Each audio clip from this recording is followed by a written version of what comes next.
Hi, everybody. You know something? Every day now, the daylight is getting a little longer. Ever since the solstice, everything is getting closer to when we can be outside in the garden again. Although I don't want to be there right now because it's kind of wintry out there. How are you? These are hard times. Things are rough in our world, aren't they? Um, And so I was looking for something to help me feel better. And of course, I ran across Psalm 121 again, which verses 7 and 8 in the New International Version say, "The Lord will keep you from all harm. God will watch over your life. God will watch over your coming and going, both now and forevermore," which is very nice. But then I went to one of my favorite translation slash paraphrases, rewrites of the Psalms, and it's by Nan C. Merrill. I've used it here before. Psalms for Praying, an Invitation to Wholeness. If you are interested in such things, I heartily recommend this. Just listen to Psalm 121. I thought it might be good for us to hear this today. My heart's eyes behold your divine glory.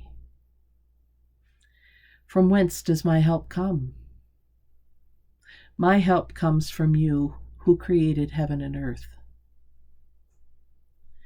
You strengthen and uphold me, you who are ever by my side. Behold, you who watch over the nations will see all hearts awaken to the light. Don't we just want to broadcast that around the world right now? I'll read that again.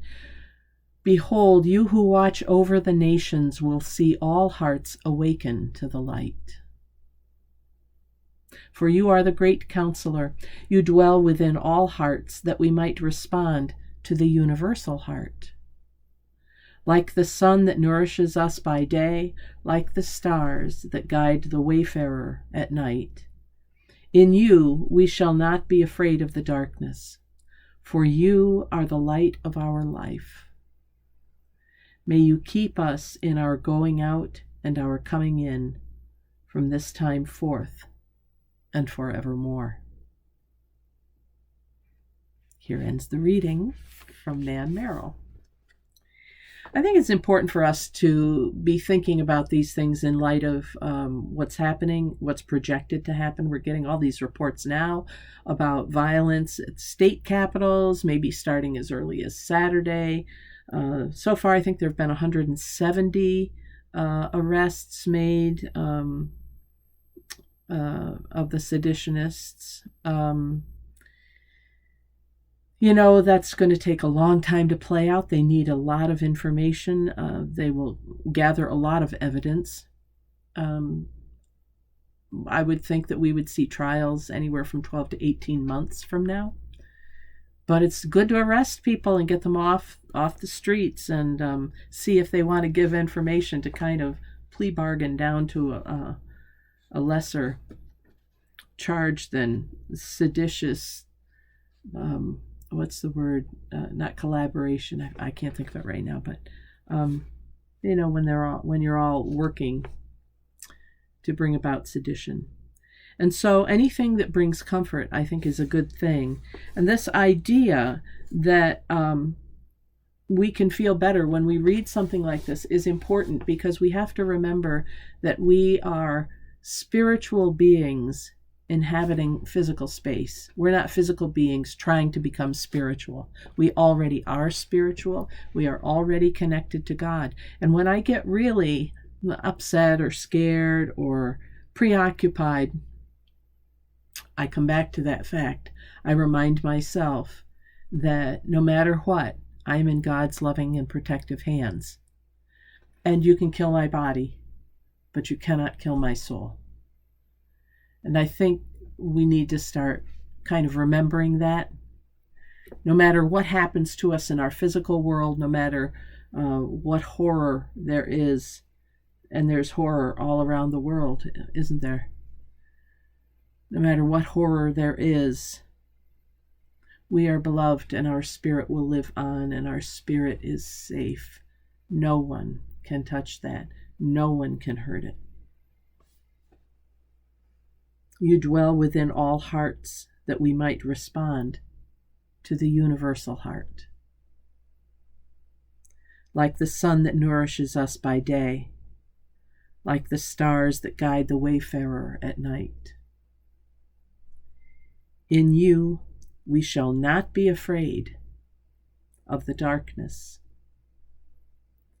We shall not be afraid of the guns. We shall not be afraid of the violence. We shall not be afraid of the violent overthrow of our government.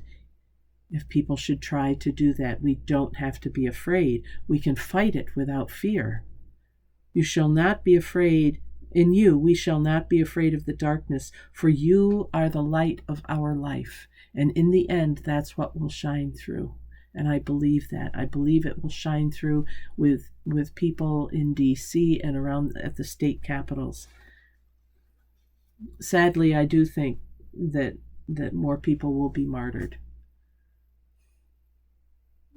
And I say that as patriotic martyrs, not just insurrectionists. I think that some of our heroes may lose their lives, and that troubles me greatly. And we must take a stand that does not give in to insurrection. May you keep us in our going out and in our coming in from this time forth and forevermore. I think we're getting to the point in time where each of us should find a favorite Bible verse or 2 or 3 and commit them to memory so that we can say them when we need to hear them.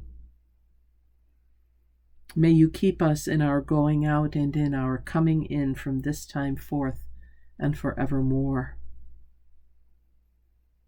Like the sun that nourishes us by day, like the stars that guide the wayfarer at night, in you we shall not be afraid of the darkness. In you we shall not be afraid. Right? Okay, everybody. Thank you for joining me for this prayerful pause with the pastor, a few minutes to think of something greater than ourselves.